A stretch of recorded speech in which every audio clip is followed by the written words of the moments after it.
Welcome to the Women's Hoop Show. 30 years ago to the day, the Liberty and the Sparks tipped off the very first game in WNBA history.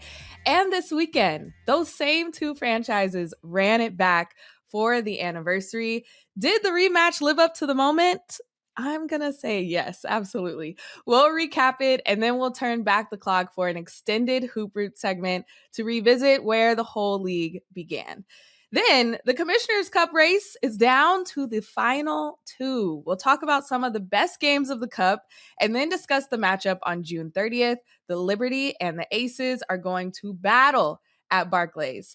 Two teams, $500,000 on the line, and a championship history that already includes a finals trophy swap. We'll break down the best games of the Cup and tell you why this feels bigger than just a mid-season trophy. Then also, we had an overtime thriller in Seattle between Dallas. The Youngins were battling it out. Also, Marina scored a career high, 1,000 rebounds for Angel. A lot going on. We have a lot to get into, so let's get into it. Autumn, welcome back, girl. How are you? My favorite day of the week. My favorite person to yap with. Hi, Jordan. Hi! And yapping. Wow, we have a lot to yap about because what's going on? There is I don't know. Much happening in the best way. Yes. I love this. I just found myself over the weekend and even last night, we're recording this Tuesday morning, just being like, we're in it. And the games feel, they're meeting the moment. They have met the moment every single time. Absolutely. I know we're going to get into this later, but truly having the Commissioner's Cup like in the beginning of the season, it delivers every single time. It feels like playoff basketball in June. Star players shining. There's clutch moments happening. There's game winners. There's near upsets. There's a lot of upsets. Like, so much across the board that makes this game so exciting. So I'm very happy that, this in-season tournament is implemented into the season. Me too. And we're going to talk about the Commissioner's Cup in a second, but I wanted to actually start this episode with the 30th anniversary game on Sunday. That felt so special. Like the whole thing. And I don't know if you guys were able to really watch it from the pregame show where you had Monica McNutt and Chene, and Hannah Storm, who was there on the very first day with Ann Myers calling the game. Like, it just felt big. And I was happy that it felt big, right? Like, this is a big deal, and they made it feel that way. It was an hour-long show, too. I thought that was very necessary. And to hear the analysis, but also the storytelling of it all. Because honestly, like, I was, almost 2 at that time? It truly, brought me into that time that I didn't get to experience. Yes, you hear the highlights. Yes, you see, the pictures and the big-time moments. But to actually kind of, live it in a sense and get a breakdown of, hey, this is what it felt like. This is what it looked like. I thought just the inclusion of Rebecca Lobo and Lisa Leslie, Chef's Kiss. Yeah. I thought that was incredible to get their perspective and to get them side by side, sitting down, watching their feature and hearing their perspective of it all. Like, they lived it. They were there and saying, Lisa's saying, hey, I didn't even know this was going to be a big thing. I thought we were going to have our pennies on, reverse it, and then go out there. And it was like a summer league. Like, I didn't realize the magnitude of this thing. So super cool. Well done by ESPN to just give us a full picture and really submerge ourselves in it. I thought it was beautifully done. Mm-hmm.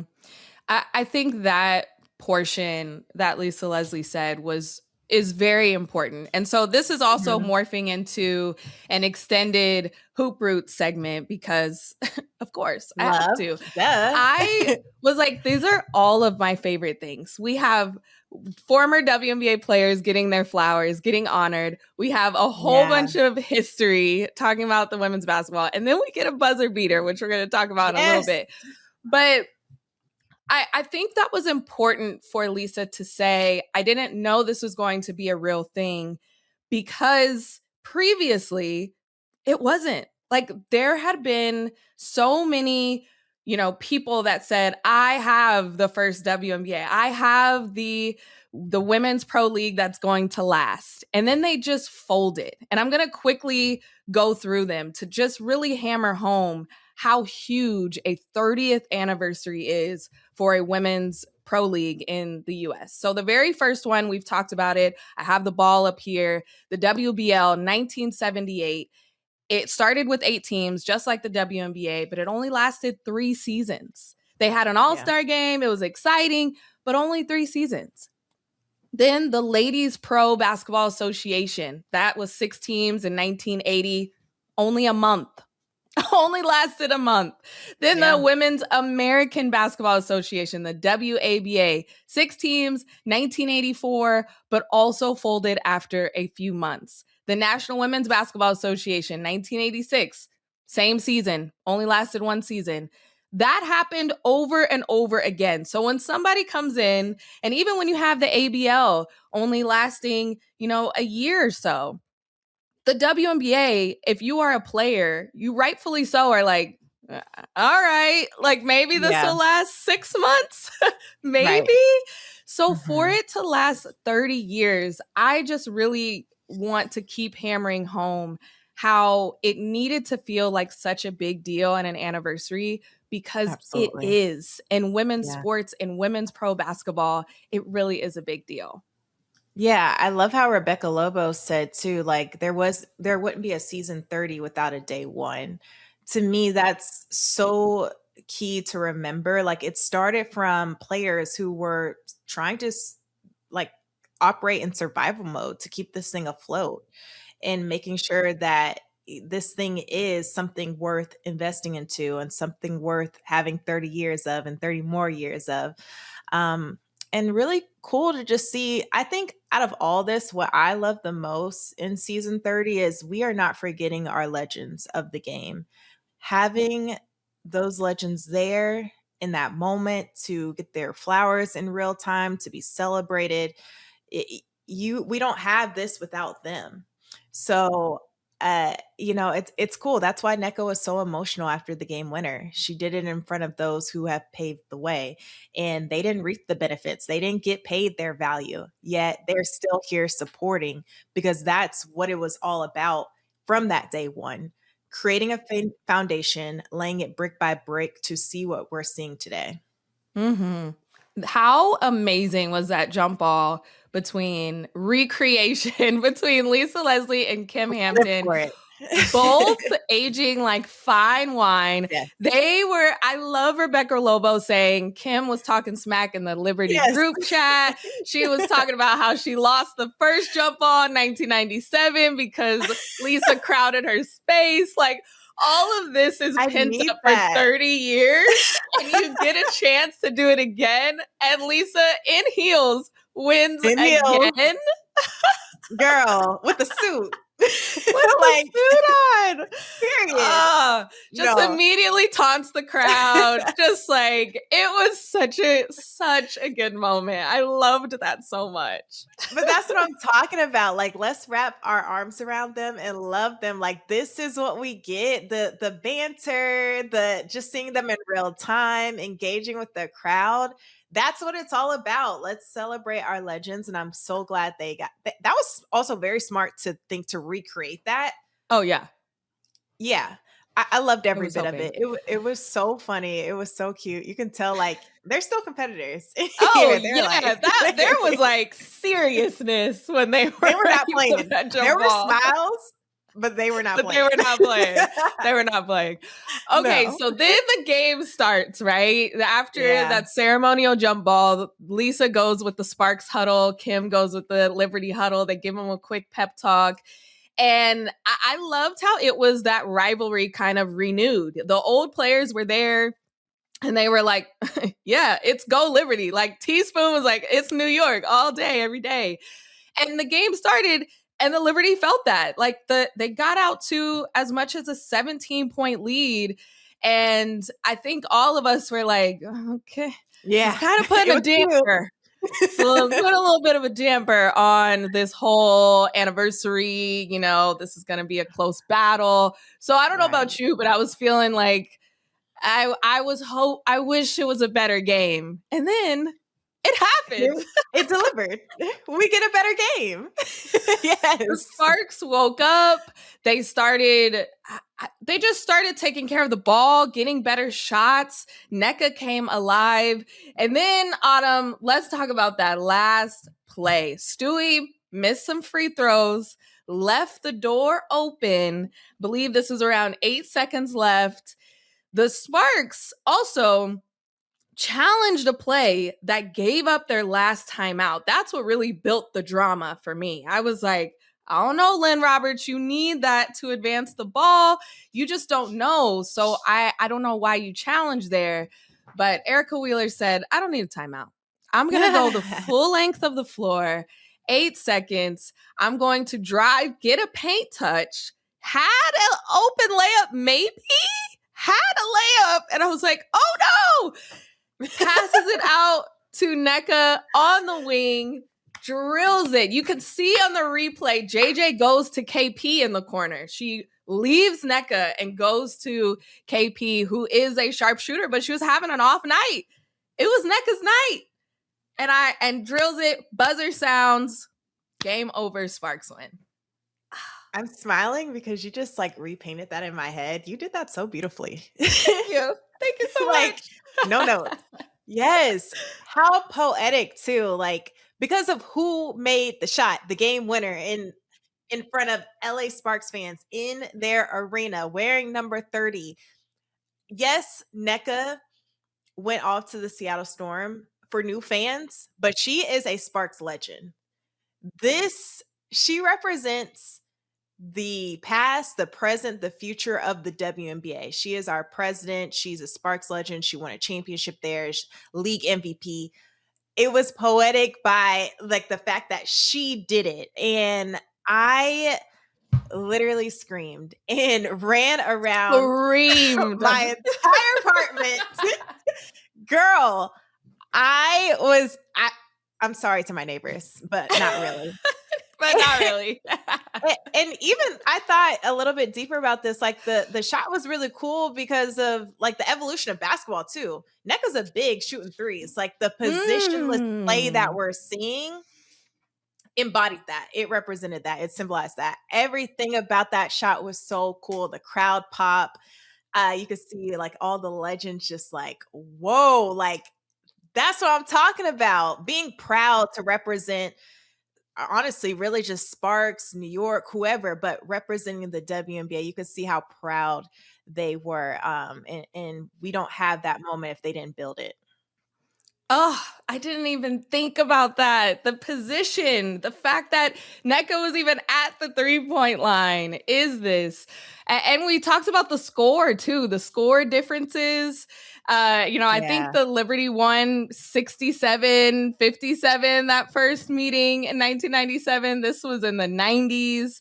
The scoring was just so much higher, quicker pace. The evolution of the game is so right. Once somebody pointed out that, Nneka's jersey number is 30 for the 30th anniversary. Yeah. I'm like, get out of here. It was written. Too perfect. And you mentioned it earlier, but that emotion that came over Nneka at the end of that game was so powerful because I think it was this reminder that it is bigger than this moment. Yes, we are celebrating this buzzer beater and also like zooming in, the Sparks needed this win. Like they really did. They needed it for a lot of reasons. And so for them to get that win, but for her to say like, Sparks is family. She has been here for so long.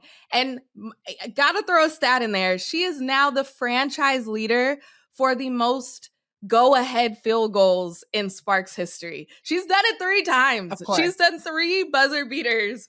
Of course she has. We know the iconic ones in the finals and in the playoffs over the Minnesota Lynx, but this one was just as sweet. It was very, very special.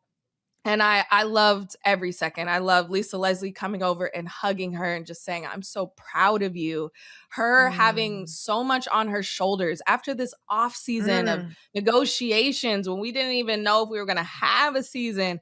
Like all of that is also ingrained in Nneka and what she does. So it was just perfect, Autumn. I was on cloud nine for the rest of the night. It was everything I could have Same. asked for. Same. I want to keep reliving it, so I'm happy we're having this conversation. And something else that stuck out to me, what Nneka said was like, people. I'm so happy that we did it in front of these legends who paved the way, but like people who didn't get paid their value, they're still here. And I'm thinking in my head, like, yeah, they're definitely still, because we just see it constantly, but it's the awareness to me, like easily it's hard to see like, oh man, I wish I could live in this moment, like what they're getting right now. But it's the awareness, even in the CBA, to include legends of the game to get their due, even though it's not half of what they owe. Let's continuously remember, like, hey, let's help, let's pay them what they deserve. Mm-hmm, mm-hmm. Even if it's just a fraction of that, let's not forget who did it for us so we could be here. To me, I love not like forgetting our history. And I think Nneka does a beautiful job of that, reminding herself constantly, like, yes, I'm living in the present. I'm trying to think of the future, but like, let's not forget about the past either. So when she said, Absolutely. yet they're still here, you just hit this big time shot and you're thinking about them. The awareness was very Classic. key to me. Yeah. Oh, classic She's a Nneka. class act. Yeah. I love She's her. so good. She's so good. And on the other side of that is the New York Liberty, who were stunned and you could see them just frozen in time. We're going to talk about that. We're also going to talk about Okay. some other buzzer beaters when we go over Commissioner's Cup play right after the break. We'll be right back. Welcome back to the Women's Hoop Show. And we're talking Commissioner's Cup. It ended, what was that, last week? The 17th. But the whole time, I had a blast. I think this is the best Commissioner's Cup yet. The teams Mhm. were so evenly matched. You really got to see the parity of the league on full display. Absolutely. It was a great time. And we have our final two. It's the New York Liberty and the Las Vegas Aces, a rivalry that is renewed. It feels like it's been a while. It's been a minute since we get to see these two teams on the brightest stage. But before we get to that, can we just, I'm thinking like a montage. Like this is the part of the movie where we get to montage back to Okay. all the best Commissioner's Cup games. Do you have a favorite finish from Oh, these goodness. Commissioner's Cup games? Because there were some really, really good ones. Oh, wow. A lot of game winners. That's really hard. Mm-hmm. We saw Caitlin Clark get the dagger over the Mystics, left Woo! side of the That was good. court, as always, on the left side. Like it's Always. Come. death, I taxes, knew it. and Caitlin Clark on the left side of the court hitting a three. Like, come on. Come on. But it was Cody McMahon went for the The steal. steal. That was like, The oh, I steal. know that was a rookie moment that's gonna maybe haunt her a little bit. But it was a great play. You can't, Amazing they play. said, how are we gonna get our best shooter in her favorite spot? Okay. Throw it Easy. over the top. Like, the thing though, what makes it even more impressive, she missed 2 free throws before that. The Mm-hmm. best Yes, she shooters did. have the memory of a goldfish. Next shot mentality. I'm gonna hit the next one. Wasn't phased. Before that, she had an assist to Kelsey Mitchell, getting the go ahead bucket in transition. The Mystics in that moment, and we've seen them evolve from this point. I think it was a turning point in that game for the Mystics. For We'll get sure. to it. Yeah. But like turnovers. Turnovers from a young team. Storming back, Indiana blew a 17-point lead, and they got right back into it. The Mystics did, and a costly turnover. So, but I mean, Caitlin Clark beyond the arc. Dang. Come on. It's going to be one It of those was. shots, those staple shots that we continuously look back at when there's hype videos and highlights of Mm-hmm. Caitlin. That shot's going to be in it. Yep. Mm-hmm. 1.2 on the clock. It was nothing. Even Yeah. like you said, after missing those free throws, she said she needed to make that shot. I love that. Mine is going to be on the where the Mystics were on the other side of a buzzer beater over the Toronto Tempo. Sonia Citron. Come This on. might be one of my favorite game Has to be. winners in like the past couple years. First of Okay. all, something because of just everything that went around it, like a jump Yeah, ball. Why is there a exactly. jump ball? People were, it was so weird She like and threw it up too. yeah, Like, okay. yes, it When threw you're it Sonia up. Citron, yeah. It was very much like just something that you practice at home. Like you practice just somebody throwing the ball to you, counting down, and now I'm gonna do a turnaround fadeaway like I'm Why not? freaking Kobe Bryant as the Yeah. clock is dwindling down, and then the backboard turns red. Game winner? Like that was insane. It was so crazy because so many things had to go right. Like the ball Yeah. just had to perfectly be tipped her way, going the direction that she already wanted to turn. It was just like you practiced that shot and you made it in a very big moment. So that was huge for me. That was just fun. You I just just made me love think game of winners. like more clutch shots from Sonia Citron. That wasn't the first time we saw her just like throw up something and it goes in. I want to know where she like ranks amongst like her stats and clutch points or whatever, clutch Yeah, shots. She she's is been some balling. the thing about Sony, like she's so reliable, very clutch, but she never gets shaken. I mean, she makes winning plays. She's cool, calm, collected. Nothing like speeds her up in a sense. So I wasn't surprised, but in the fashion, like I wasn't surprised of who made the shot, but just the shot alone, I'm like, oh my God. We were in studio for that game and we were screaming. Yes. And so afterwards, we were going to get Sony, but she went in the back. So we got to talk to Lauren Betts, who was Mm-hmm. also great in that game. She had a career high 18 points. I think that was like uh, a defining moment in her professional career with opportunity with Kiki Iriafen out of the game too due to injury. She stepped up. Like it was like we were watching her in a UCLA jersey. She looked so comfortable and so confident carving out space for herself. So a lot, like you mentioned, had to go right. And then in that moment, Sony had the clutch play. Oh, so good. That was such a great game. And honestly, like you said, going back to their last loss at the buzzer with Indiana, the Washington Mystics right now are on a 3-game winning streak. Youngest team, not only the youngest team in the league at an average age of 23 and a half, but the youngest team in WNBA history. That is the Goodness Washington gracious. Mystics right now, going on a winning streak, beating teams like the Liberty, like the Lynx, like they're making some noise ahead of schedule is Young what and I turned. like to say. Young and turned is Yeah. insane. And Um disruptors.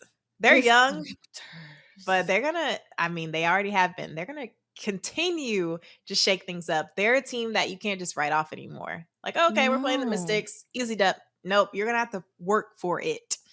Wow. I'm constantly impressed at the transition because I just honestly feel like when we look back at history, that transition has not been made this fast by so many players. And I think that transitions perfectly into Olivia Miles. And when we talk about Commissioner's Cup games, that Aces Lynx game Yes. was so insane. It was one of Yeah. those moments where you're watching a game that is just efficient basketball, high level scoring, two big time coaches going at it, battling. And you're sitting Mhm. there like, I hope everyone's watching this. Like, when you watch those Facts. games, you're like, Yes. I want to call everyone I know to make sure that they are sat and watching this game. Are you Like, guys witnessing history? are you witnessing Evolution? this? Evolution of Olivia Miles starts right now. We're going to be talking about this moment. You need to be watching immediately. I'm so dramatic, but also, I love it. yes, like I have that exact thought. That game, when that was happening, it was very much like, not only because these are the two top teams in the West, that a lot was on the line for Commissioner's Cup play, but it was very much like whoever wins this game deserves to be in the championship game. Like, that's kind of how I was factoring it out. So the Aces won 100-97, but it was so much drama. Olivia Miles at the time set her career best with 29 points. She's since scored over 30, but it was the shot making, it was the difficulty, it was the execution down the stretch. It was just so many things that just felt like playoff basketball that we're getting in June, which is just so fun.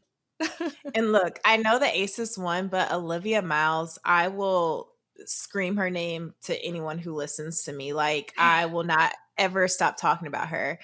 Like, going up against your favorite WNBA player in Chelsea Gray, getting downhill at will versus the best player in the world. She was scoring layups on Asia Wilson. I had to get up and take a lap around the living room. I said, what is going on? What is going on? DPOY, like rim protector, lockdown, seat belt. Olivia Miles was able to find a way to get to the rim, left hand, right hand. And on top of that, she's taking on the defending champs, the Las Vegas Aces, as a rookie. Wasn't shaken. I thought she got off to a slow start, but then she started to get comfortable. She started to get her swag. She started to find her spots, get her teammates involved, get herself involved. And then once she did that, it was a wrap. No, they didn't get the win, but I mean, you're going up against the Aces and you are putting this team on your back as a rookie, organizing the offense, making everyone around you better, getting the ball where it needs to be. Olivia Miles was very much so the reason why the Minnesota Lynx were in that game with the Aces. Yeah. No, it was a great battle. It was very much like getting me excited. And I also think it shined a light. We talked a little bit, when Kendra was on a couple weeks ago, we talked about how tough the West is.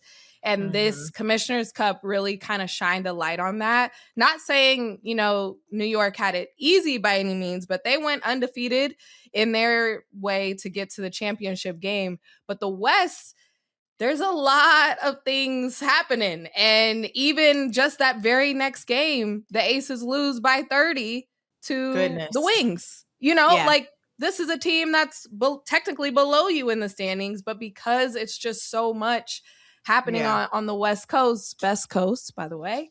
Okay. I knew you were going to slide that in there. I guess I'll give it to you. I mean, the Sparks won. We'll let you have this 1 week. It's fine. Thank you. Gosh, thanks. I'll take it.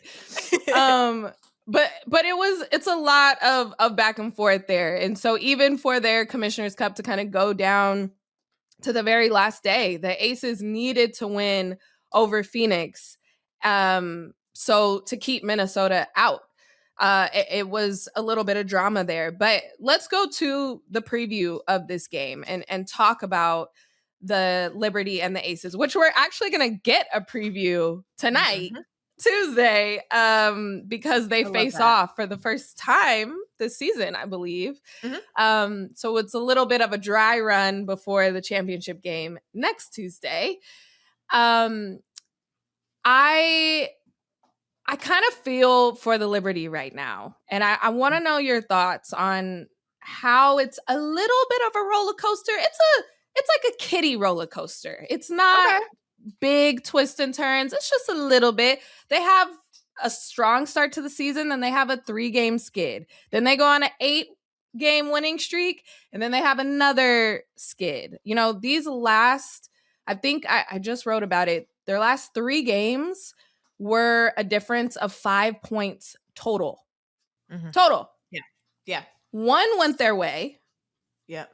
Where they won. But the other 2 were really tough buzzer beaters like a Nneka one that kind of ended. So how do you think their spirits are kind of going into tonight and this week leading up to the Commissioner's Cup? I think that's a scary team to face when you've now had 3 games where it's, like, right there, and it's like, "We're better than this." I mean, almost getting knocked off by Chicago, to like that brunt end of their 8-game winning streak, and then to Yeah. go into back-to-back losses to teams you should have beat. The Sparks, I think that was a statement win for them. I think they are a playoff contending team trying to figure out their pieces and chemistry. So like I'll give them that one, but they were supposed to beat the Mystics. Mhm. I think a sour taste is in their mouths. So for them, I love how you said mini roller coaster. It's really just getting their chemistry together. Sabrina doesn't look like Sabrina just yet. She had 9 points versus the Mystics and then two versus the Sparks. There's been lineup changes, role changes. Satu Sabli coming in, Marine Johannes like moving to the bench, Benaja Lane Hamilton, in and out, Sabrina, like I said, returning from injury. There's just a lot going on. And when you think of that in terms of continuity of a team, cohesiveness, I mean that plays a huge role into it. They're blowing these really big leads that they should be controlling, and I really point to the defensive end of the ball right now. I don't know. They're losing the paint battle. They lost the paint battle in both of those matchups and those back-to-back losses. So to me, it's like getting it together. And I think the aces are a good measuring stick to do that, but it's not gonna be easy knowing your matchup ahead. Yeah, you talk about a paint battle. May I Yeah. introduce you to Asia Wilson, who is going to be in the paint a lot. Yeah. Yeah, the giving up the big leads is definitely a theme right now in the overall league. I'm like, I don't Mhm. know if we got this from the NBA side where we're giving up big Yeah. leads, but Yeah. I think it's one of those things where, you're watching a game and maybe last season maybe would have turned it off, but now I'm like, something could happen. Something could happen. And the Liberty kind of seem to be trending on not the other side of that where they come out on top or they're the ones storming back. So I know that can be deflating. Like winning or losing on a buzzer beater or free throws or something that just feels very out of your control is very deflating. But what does everyone always say? We didn't lose because of that one shot. It was the other things that happened earlier in the game, the stops that we didn't make, the layups that we missed, like those kind of chippy shots that we need to clean up.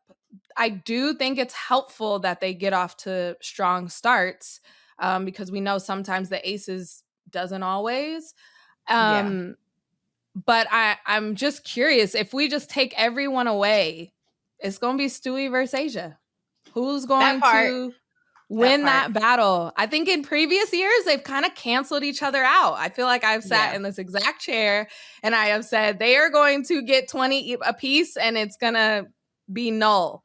Who is Yeah. everybody else that's going to step up? Now I'm kind of changing my tune. I'm like, who is going to win that battle between them? And that's a little selfish too because I want them to go at it because come Yes. on, that would No, just be fun. that would be great, and that's a rivalry in itself that we love. We love, we love. We know they respect each other, on and off the court, but just as competitors, they always go at it. It's so much fun to watch. I do still think the supporting cast will be the difference maker in terms of Kennedy Carter. Will she be back? Will we see her? I think that's a great spark off the bench, especially when the New York Liberty are trying to find a cohesive unit, not just the first unit, but the second unit coming in as well. Lineup changes, different rotations, and trying to get people comfortable in their roles, their spots. I mean, Kennedy Carter knows her role in her spot when she comes in. She's instant offense. She doesn't know. I mean, she doesn't have to have like an offense set up for her. She gets her spot at ease. She gets a bucket at ease. I think Yeah. she could easily go off in this matchup, Mm-hmm. but we got Yeah. to see if she'll be back. We got to see if she'll be back. I'm also interested too when you talk about the Liberty's lineup changes. It definitely feels like they're trying to figure out who's starting games, and then it's Mhm. also who's ending games too. Like Yep. they've gone with a very big one big lineups with only Astier at the end. I feel like I've noticed that a couple times.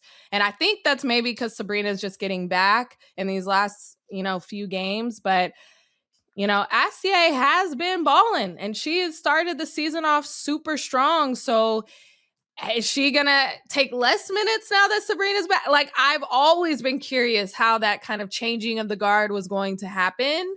And I think we still have a question mark by it because she's hoping she's doing what she needs to do, but we know what Sabrina can do. So that's the conundrum that I am not being paid for as a head coach of the New York Liberty. So good luck to that man. Yeah, even Marine Johannes too. She's taking a hit with her minutes as well, and she's instant offense. Yeah. We know she's a threat at the 3-point shot, but like I don't know, it's just figuring out, like you mentioned, starting and ending games and Mm-hmm. finding a solution quick. Yeah.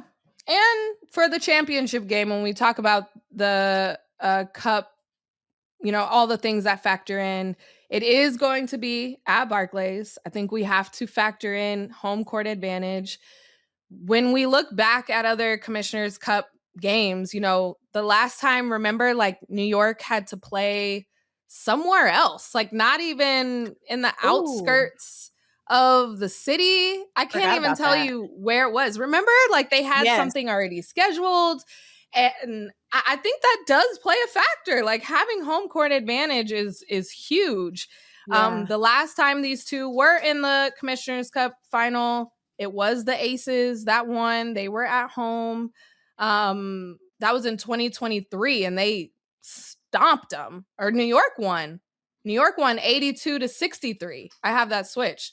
They won 82-63. Then later in 2023, the Aces beat New York in the finals because there was a little bit of, okay, if you win the Commissioners Cup, you might not win the final. 2024, New York prevented Aces from getting that three-peat. They won their WNBA championship. So there's definitely been a back and forth. If you are in the Commissioners Cup championship, maybe we'll see you in the finals.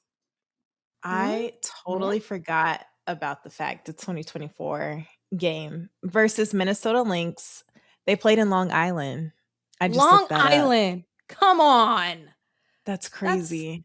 not even like you're barely home court advantage. I remember that Wow. being a thing. Like people had to trek out Mhm. there and it wasn't the same feeling of being in your home Mhm. arena. Wow. Good point. Hmm. Well, June 30th, $500,000 on the line. The MVP Woo. gets an extra 10K. It's a Mm. nice chunk of change. A lot of money going to charity throughout these Commissioners Cup games, which I Mhm. think is awesome. But I'm looking forward to it. I think Me it's going to be too. fun. I think it's Me going to be too. fun. I know where I'll be June 30th and tonight. Stats. Stats. I think it's nice that they get to play each other before the Commissioner Cup, so it's not like all or nothing. They'll know each other's tendencies. To me, I just feel like that's always fun. Like it's nothing fresh. Mm-hmm. Like you know exactly how to scout for this going into the Commissioner Cup game. So it's like kind of like fair ground in a sense. But obviously home court would play an advantage to that. So we'll see how it goes. I don't know. We'll We'll see. see. We'll see. We'll see. Any prediction? Can I get that Oh out of you? no. Oh no. Oh no. Okay. Yikes. I knew it would come to this.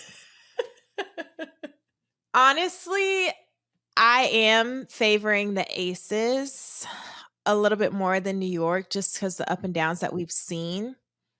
But if I'm going with my whole like curse situation, like, okay, whoever wins this can't win the championship, I do think the Aces are gonna win championship. So that let's just see. It look, if New York can get Ooh. there, if New York can get their lineups together, I don't know.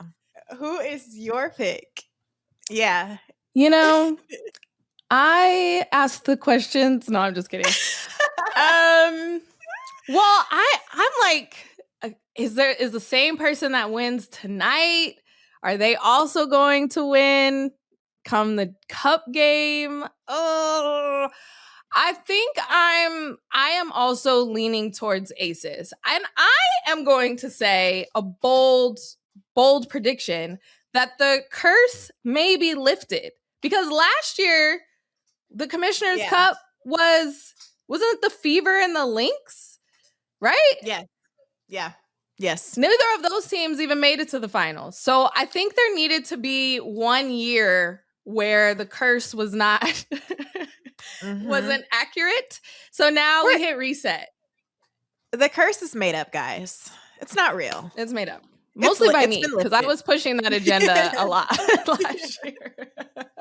It's been lifted, guys.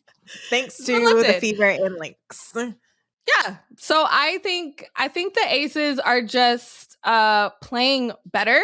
But you know what I'm super interested in is the Aces play the Liberty tonight, but later this week they play Dallas, and they have not been able to beat Dallas.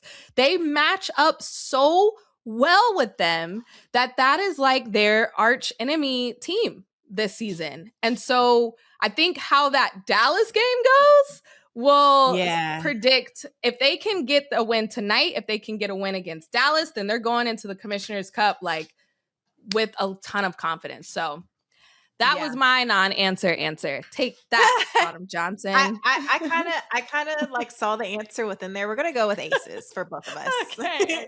Aces for the win. All right, let's take another break. Yeah, and then we said nothing, and then you never heard this part of the podcast. Right. We're gonna take another break. When we come back, there's just a couple performances in games that have just got us hype that we have to talk about. I feel like this has just been a hype podcast the whole time. So we're going to talk about more things that got us hype after the break. Welcome back to the Women's Hoop Show. It's Autumn.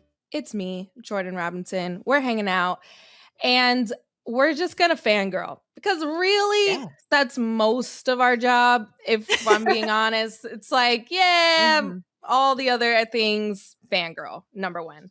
Absolutely. And like we said at the top, the basketball has been really great and the talent has been through the roof. It really does feel that way. And so the first thing on the agenda for this last segment is Angel Reese becoming the fastest player to reach 1,000 rebounds. Do you guys know how many rebounds that is?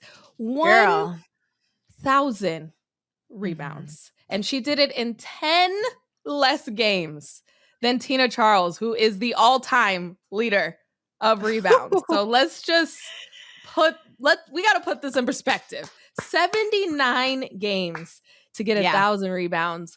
What is your biggest takeaway when you see that and how Angel Reese is just fitting into the Atlanta Dream system and still being able to do what she does best? Well, beyond the number of 1,000, which is incredible, it really just is a testament to her consistency. You know, night in and night out, what you're going to get from Angel Reese. She is a menace on the board because she just has a knack for it naturally. She knows her angles. She knows how a shot's going up, how it's going to come off the rim or the glass. She's going to get after it. And it's a want to for her. It is something that she finds competition within herself that you're not going to beat me on the glass. You're not getting this rebound over me. And what I've learned also this season, Carl Smezko has challenged her to be an even better rebounder by saying, hey, I don't want the opposing player to have a single offensive rebound on you. And if they do, that's on film. And I thought that was very interesting because it's now giving her a new challenge. She loves the challenge. She told me that. It's giving her something more to work for. Like she already thought she was a great rebounder. Now she can tap into something more. So that's what we're seeing every single game. And not just in her professional career, we've seen this in college as well. So those moments, those rebounds are becoming very impactful for the Dream and how she's fitting into the system. They are the best rebounding team, the best team on second chance boards, O boards, and it's a testament to like the work Angel Reese has been putting in for this team. I loved your report last night. You were on my TV screen, which is my favorite thing. If we're not here, I always want to see you on my TV. Aw. But your report about Naz Hillman and Angel Yes. Reese and what Carl Smesco calls them. Can you give us a mini version? Because I loved it. The Thunder Twins. I thought it was so cute. And I was like, wait, what is that? Where did that come from? And he always refers to his post players as Thunder and his guards as Lightning, which I was like, okay. And then he added the twin part from the 70s cartoon, The Wonder Twins. So I thought that was very. I want to look into the Wonder Twins and see, like, their superpowers. They have a telepathic bond the same way that, Naz Hillman and Angel Reese do on the court. Offensively, high-low action, a lot of their assists are to each other. And then defensively, if like one player's guarding action, the other one naturally rotates to the rim and, protects the rim there. So how they work in tandem, I thought that was really cute to call them the Thunder Twins. It's cute. So cute. I need to hear that from now on because that is, I love Yes. that. I mean, Nas has been playing incredible.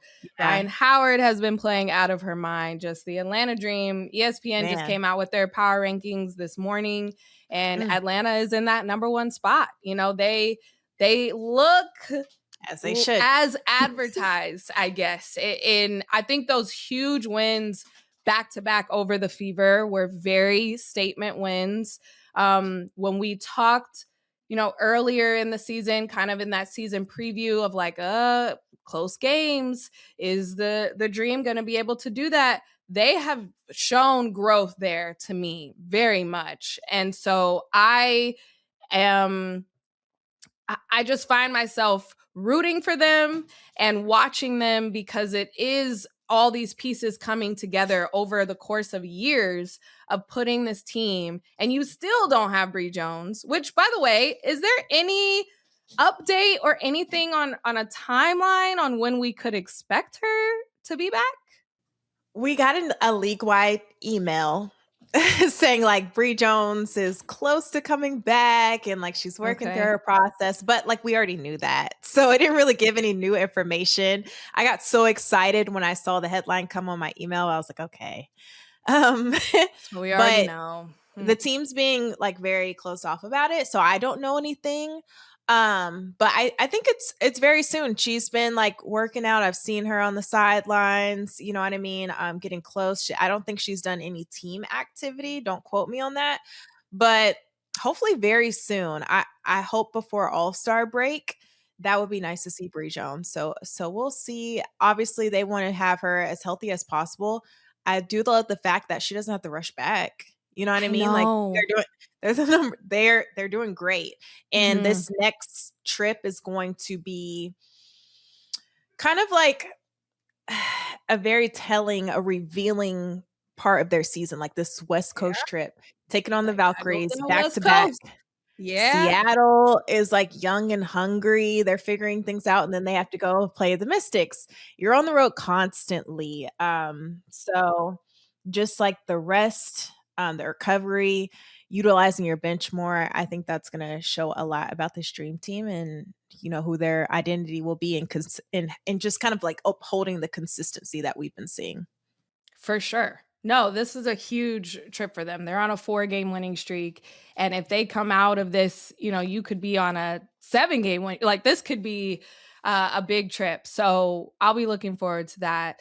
And shout out to Angel Reese for getting those 1,000 rebounds. That's how this started. And she's on pace for breaking a lot of records. That's something that stood out to me. This is year 3, not even fully through her 3rd season, and she's already at 1,000. When you look at that top list of people with the most rebounds in all time, it's 2,000.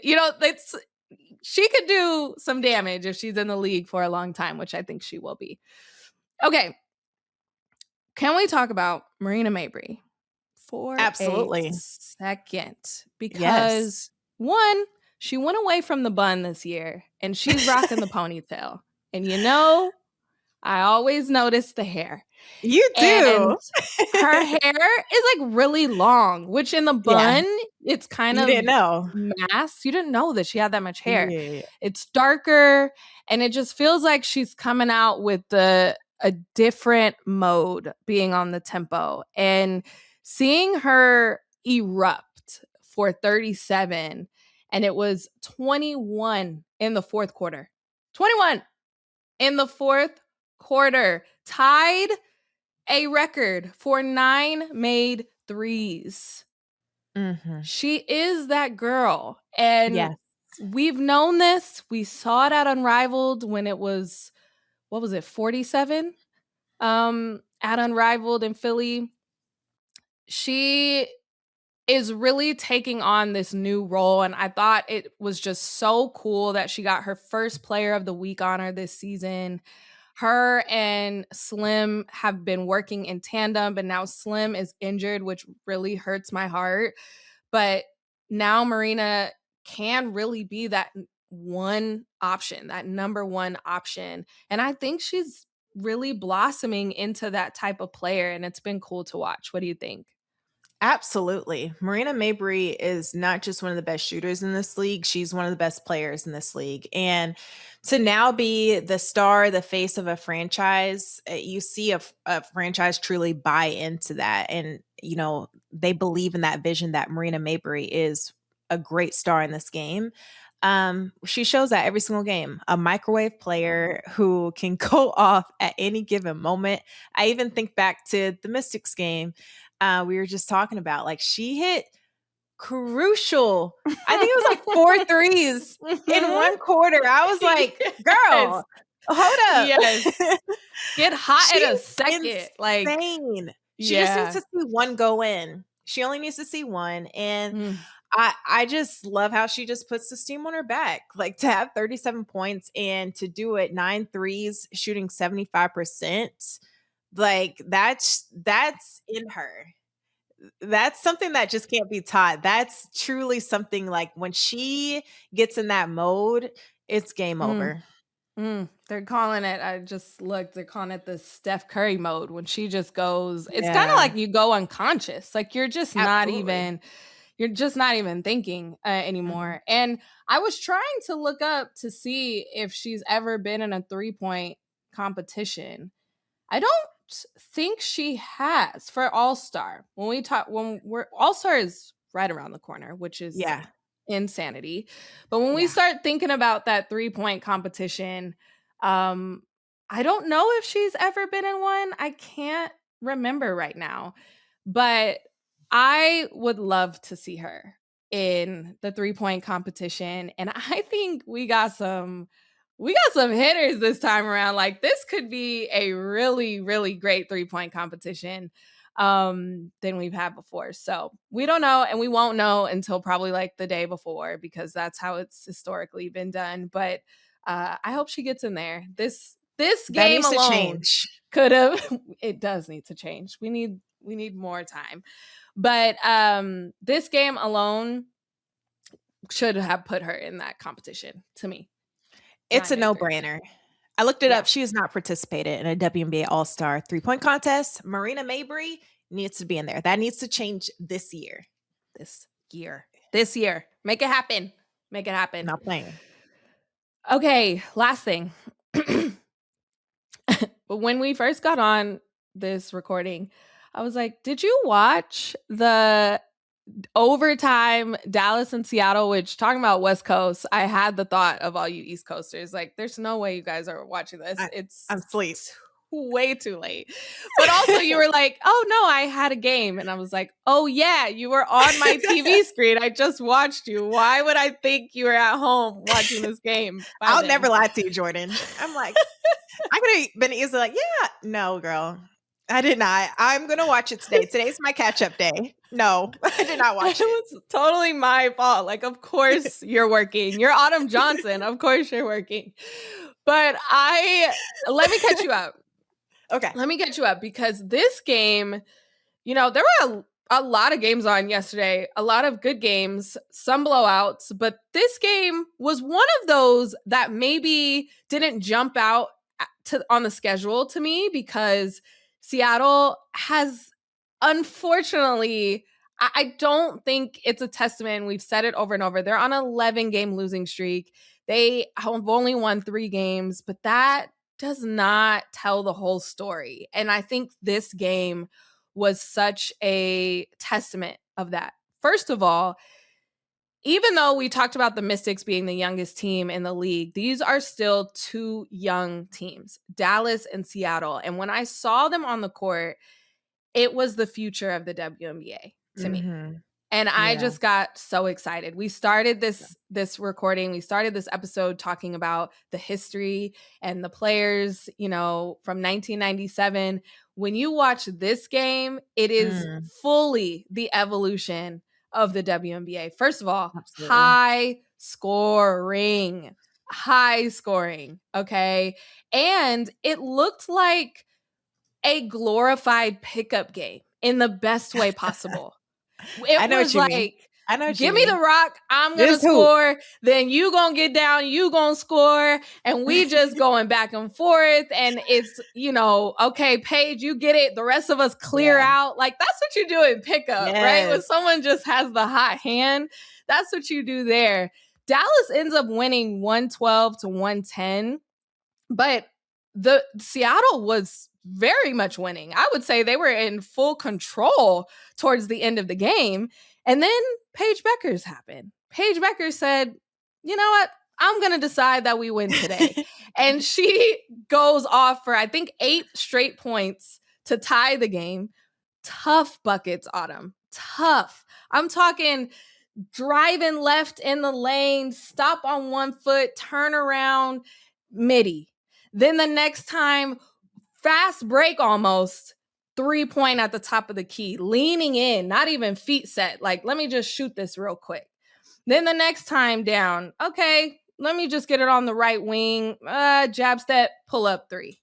Like, it's just, the bag is so deep. Like, Paige buckets, 17 points in the 4th quarter and overtime to will her team to this win.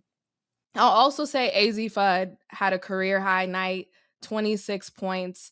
Think especially towards the stretch, it was at the end of the game, that recognition, I think Zaya Cook was on her. She posted her up, just took her left-handed layup. Like, I'm bigger than you. I have the tools to score on you right now. And that's like that mindset shift that we're starting to see her develop.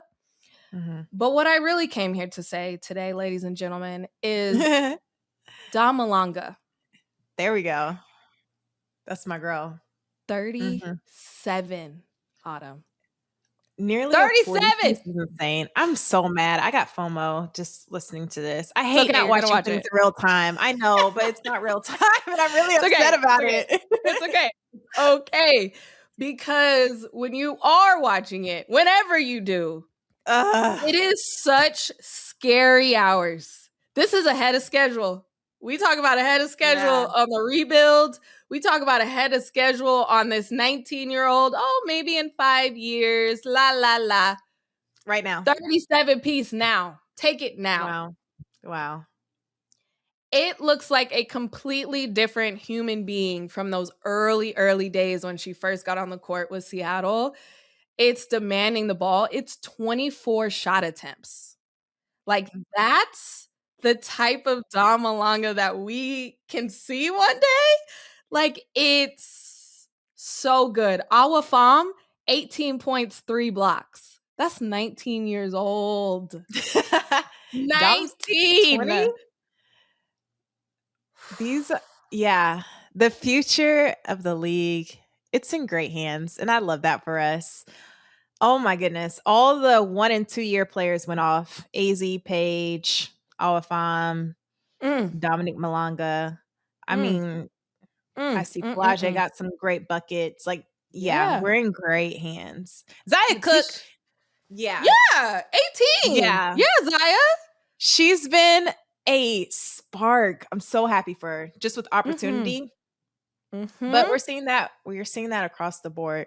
The league is in great hands, and I think the transition for all of these stars, whether they're international or rookies coming from the NCAA, they're ready because they've had those reps. Like international, they've been playing since they were like 14 or 15, so they know the pro like basketball, WNBA style, to come in and just make an immediate impact. And then the players for the NCAA, they're playing in pro like ball systems and they're staying extra years, so they're ready.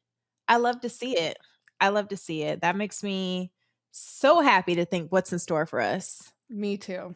Me too. It was very much to just bring it full circle when you think about the past 30 years and the type of talents, and you were able to feel it early on who was going to be those generational talents. Like when Candace Parker comes into the league, you're like, "Oh, this is different. She's going to shake some things up." We saw it at Tennessee, but coming into the league so quickly to make that impact.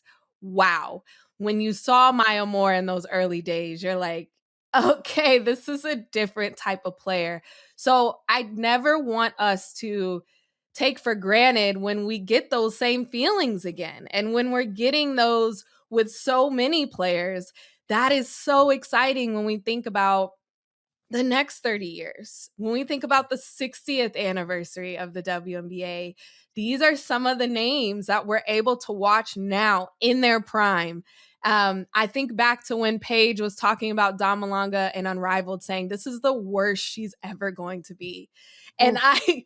I believe that. Yeah, 37 points at 20 years old, you it's still can get so insane. much better. That's crazy. So there's just so much excitement, and I get so passionate about this idea that the league is in really good hands. And I know Mhm. that it was so fulfilling when you are a Rebecca Lobo, when you're a Lisa Leslie, a Kim Hampton, a Teaspoon, a Sue Wicks, all these incredible players that laid the foundation. You can sit back, you can relax in your chair and be like, yeah, they got some ballers in the WNBA, and it's only up from here. And they're not even sitting back, they are including themselves as well. Lisa Leslie has worked with Don Malonga, pouring back into the next generation. She's worked with Angel Reese. She has worked with Cam Brink. Like the legends are giving back to this game. And I love that so much. That's only going to help it get better. Like when you have the teachers and the students working together, oh man, it gives me Mm. chills just thinking about it. Ah! I It and I another love thing, basketball. I always have another thing. I love basketball. No, someone tweeted the other day, like, when you watch the NCAA, it just hits different because you get to see the stories, like, truly unfold for these different players that we're seeing, like a Paige Beckers, we know her story. Olivia Miles, we know her story. It's different when you watch college ball come into the WNBA because we get to follow their stories along. So that's why I'm just like always happy. Like I'm so proud of them. I know, It especially for makes me you. You know, happy. you're so ingrained with their storytelling. You are a big reason why we know all their stories, and that is, it's like when you're like, I'm gonna start a book series. I've never like really read a book series, so that's like on my goal this year to read a book series. But like jumping in on book 3 is not going to hit the same if you know the other 2 books and you can really dive into it and get attached in a different way. And so Yeah. that's how it feels when you're watching these college players. You're like, man, wonder if Olivia Miles came out after Notre Dame. Would she be this version? Mm, Maybe, but I feel like that TCU year did something. And did you it. think about all the stories that she tells about getting ready to be a pro and all of those things. We're seeing it play out right before us. And I'm Mhm. giddy. I've been kicking my feet all season long because the basketball has been great. And I think going into this week, it's going to be even better. So I'm so excited. And also, side note, last thing, I'm going to the Women's Basketball Hall of Fame this weekend, and I am Fire. so excited. And I think it's just I'm really so going to jealous. be more of these conversations. Come on over. Come on over to Knoxville. We'll be hanging out. Wait, that's Um, down the street. Ugh. down the street. Come on, come on, come on over. That's fire. Come on over. It's going to be great. All right. And it's you going to might be have more convinced of these me. conversations. So I'm excited. Yeah. I'm excited for you. I can't wait to get on the Thanks. next pod so you can spill all the things. You got it. Well, thanks so much for being on this pod and spilling all of these things and yapping with me. It's always so fun, Autumn. Thank you so much. Thank you, Jordan. Thanks for tuning in. If you enjoyed today's episode, be sure to follow on your favorite podcast app so you never miss an update. Your support means the world. And if you're feeling generous, leaving a quick rating or review helps more Hoops fans discover the show. And you can see us on our new YouTube channel. Also, our inbox is open for business. Shoot us an email at womenshoops@odyssey.com to tell us what's on your mind. We want to hear your hottest takes, your burning questions, and all your feelings about all things women's hoops. We might just feature your note on the show. That's womenshoops@odyssey.com. The Women's Hoop Show is an Odyssey original podcast hosted by me, Jordan Robinson. My guest today was Autumn Johnson. Our producer is Phil Switek. Our executive producers are Greg Holtzman, Asha Saluja, Danny Freisinger, and Leah Reese Dennis. And special thanks to Moira Curran and Josephina Francis.